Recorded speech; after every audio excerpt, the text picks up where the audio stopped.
বাইরে বৃষ্টি আর ঘরের মধ্যে গরম গরম কেকের একটা সুন্দর গন্ধ। এই যে কেকগুলো দেখছো, ক্লাসের জন্য সব রেডি হচ্ছে। 6 তারিখ সানডেতেই রয়েছে আমাদের কেকের বেসিক ক্লাস। যেই রেসিপি দিয়ে আমি এই কেকগুলোকে রেডি করেছি, সেই একই রেসিপি আমি শেয়ার করব তোমাদের সাথে, যাতে প্রথমবারই তোমাদের কেকের স্পঞ্জ একদম পারফেক্ট ভাবে তৈরি করতে পারো। তা নিয়ে কোনো সন্দেহ থাকবে না। শুধু মেজারমেন্টগুলো একটু মাথায় রাখতে হবে। আর যা যা টেকনিক তোমাদেরকে শেখাবো, সেই জিনিসগুলো তো অবশ্যই তোমাদেরকে নোট করে রাখতে হবে।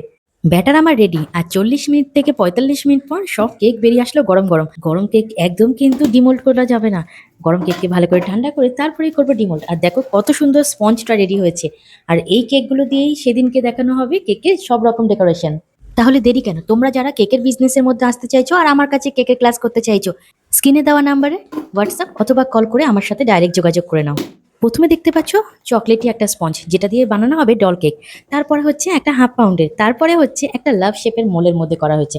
তারপরে ছোট্ট একটা বেন্তো কেকের থেকে একটু বড়, ওটাও হাফ পাউন্ডের। বাট তারপরে যেটা আছে ওটা একটু টলের মধ্যে করা হয়েছে। যেমন আলাদা আলাদা শেপ, তেমনি আলাদা আলাদা ডেকোরেশন সেখানে শেয়ার করা হবে। তো ভিডিওটা তোমাদের কেমন লাগলো প্লিজ কমেন্ট করে জানাতে ভুলে যেও না। ভালো লাগলে অবশ্যই পেজটাকে ফলো করে পাশে থেকো কিন্তু। আজ তাহলে চলি, দেখা হবে খুব তাড়াতাড়ি তোমাদের সাথে আবারও নতুন কোনো ভিডিও নিয়ে। সবাই ভালো থেকো, সাবধানে থেকো, আর আমার ভিডিওর সঙ্গে থেকো। হর হর মহাদেব।